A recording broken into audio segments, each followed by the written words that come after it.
नमस्ते,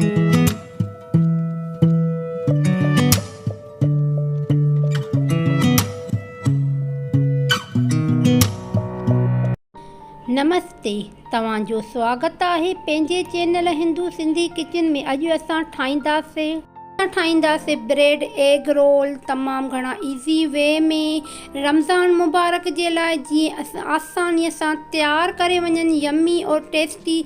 तव्हां ज़रूरु ट्राई कजो, तव्हांखे ज़रूरु पसंदि ईंदा। तव्हां ॾिठो असां 2 एग बॉयल करण रखिया हुयासीं। हे आहे हिकु अनियन, असां हिन जी कटिंग कंदासीं, बारीकी कटिंग कंदासीं। ॾिसो असां कहिड़े नमूने कटिंग कयां थी, मां तव्हांखे ॾेखारींदसि। हीअ सफ़ा ईज़ी रेसिपी आहे, आसानीअ सां तयारु थी वेंदी, मगर तमामु घणी खाइण में टेस्टी ऐं मज़ेदार आहे। तव्हांजे घर में काई बि चीज़, हर चीज़ तव्हांजे घर में इन रेसिपीअ में तव्हांखे मिली। रोल तयारु करण जे लाइ असांखे 2 एग खपनि, 4 स्लाइस ब्रेड जूं। हे आहे असांजो चिली फ्लेक्स, हे आहे ओरिगेनो, ब्लैक पेपर, नमक, हे आहिनि असांजा अनियन, 2 असांजा एग आहिनि। असां हिन जो कद्दूकश कंदासीं। ॾिसो मां तव्हांखे ॾेखारींदसि। हे असां ॾिसो था कद्दूकश कयूं था, सुठे नमूने असांजा 2 एग कद्दूकश थी वञनि।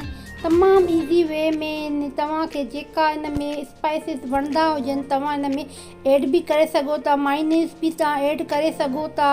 असां आसान वे में तयारु कया आहिनि, जीअं असांखे जेका ईज़ी असांजा आसानीअ सां तयारु थी वञनि रोल। असांजा गेस्ट अचनि, असां मिंट में तयारु करे असां गेस्ट खे ॾियूं।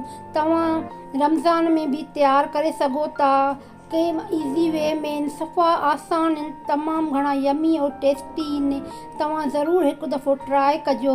इन में असां विधा आहिनि, ॾिसो नमक विधोसीं, इहे सभु चीज़ूं असां हिन में विझंदासीं। जेके असां तव्हांखे ॾेखारियासीं इहे सभु असां हिन में विझी छॾींदासीं।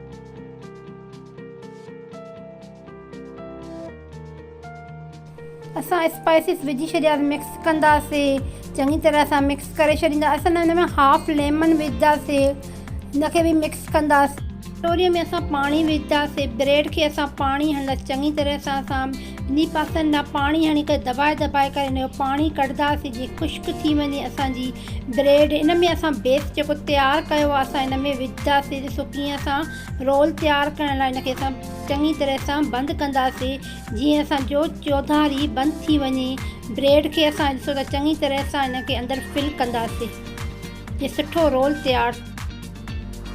ॾिसो असां कीअं रोल तयारु कयूं था, सुठे नमूने जीअं रोल तयारु कयो। हिनखे असां बंदि कंदासीं, जीअं असांजो फ्राए कयूं त जीअं असांजो अंदरि बेस असांजे तयारु कयो आहे इहो ॿाहिरि न निकिरी वञे। असांजो घी ख़राबु थी वेंदो, रोल असांजा ख़राबु थी वेंदा। असांजा रोल तयारु आहिनि, असां रोल तयारु करे चुका आहियूं। हे आहे असांजो एग, हिकु असांजो एग आहे। इन में असां हे आहे ब्रेड क्रम्स, असांजा ब्रेड क्रम्स न आहिनि, हिन में असां पापनि जी बोर कई आहे। तव्हांखे जेको हुजे तव्हां विझी सघो था। सिंधी असां होशियारु हूंदा आहियूं, जुगाड़ करण में असांजो घर में जेका चीज़ हुई असां उन सां असां ट्राए कयो आहे। तव्हांखे जीअं जेका ब्रेड क्रम्स हुजे त तव्हां ब्रेड क्रम्स सां बि करे सघो था। ॾिसो असां कीअं असां हिन जी फिलिंग कयूं था, मां तव्हांखे ॾेखारींदसि। असां खां पहिरियों असां ब्रेड क्रम्स में विधा हुआसीं, ब्रेड क्रम्स में न, पहिरियों असां डिप कंदासीं एग में। असां ॾिसो सॼा एग में डिप करे पोइ असां ब्रेड क्रम्स में मिक्स कंदासीं, यानी कि असां फिलिंग कंदासीं। ॾिसो असां कहिड़े नमूने फिलिंग कयूं था, जीअं असांजा क्रिस्पी असांजा एग रोल तयारु थियनि। हे असां बॉल जे शेप रखियो आहे हिकु जो, जेको तव्हांखे शेप पसंदि हुजे तव्हां रखी सघो था। असां बॉल शेप रखिया आहिनि। तव्हां ज़रूरु ट्राई कजो, तव्हांखे ज़रूरु पसंदि ईंदा, आसान आहिनि। जल्दी में 5-10 मिंटनि में तव्हांजा तयारु थी वेंदा रोल।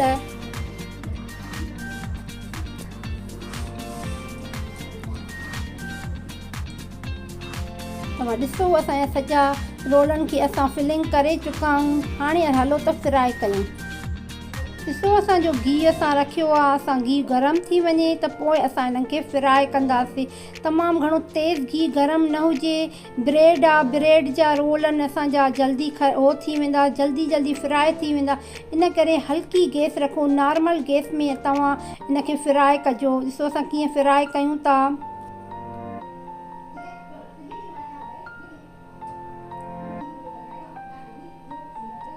असां 2 रोल हिन में विधासीं बॉल से। हाणे असां टियों बि विधो आहे। ॾिसो असांजा कीअं तयारु थियनि था।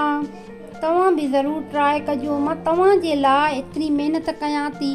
तव्हां मुंहिंजे चैनल खे सब्सक्राइब कयो, लाइक कयो, शेयर कयो, कमेंट कयो। मां तव्हांजे लाइ इज़ी रेसिपियूं तयारु कंदी आहियां। तव्हां मुंहिंजे चैनल खे घणे खां घणो व्यू ॾियो। ॾिसो असांजा तयारु थी चुका आहिनि रोल। ॾिसो केॾा क्रिस्पी आहिनि, यमी आहिनि। तव्हां ज़रूरु ट्राए कजो। ॾिसो कीअं असांजा तयारु थिया आहिनि। हाणे पंहिंजी भेण खे इजाज़त ॾिजो। ॾिसो टेस्टी और यमी।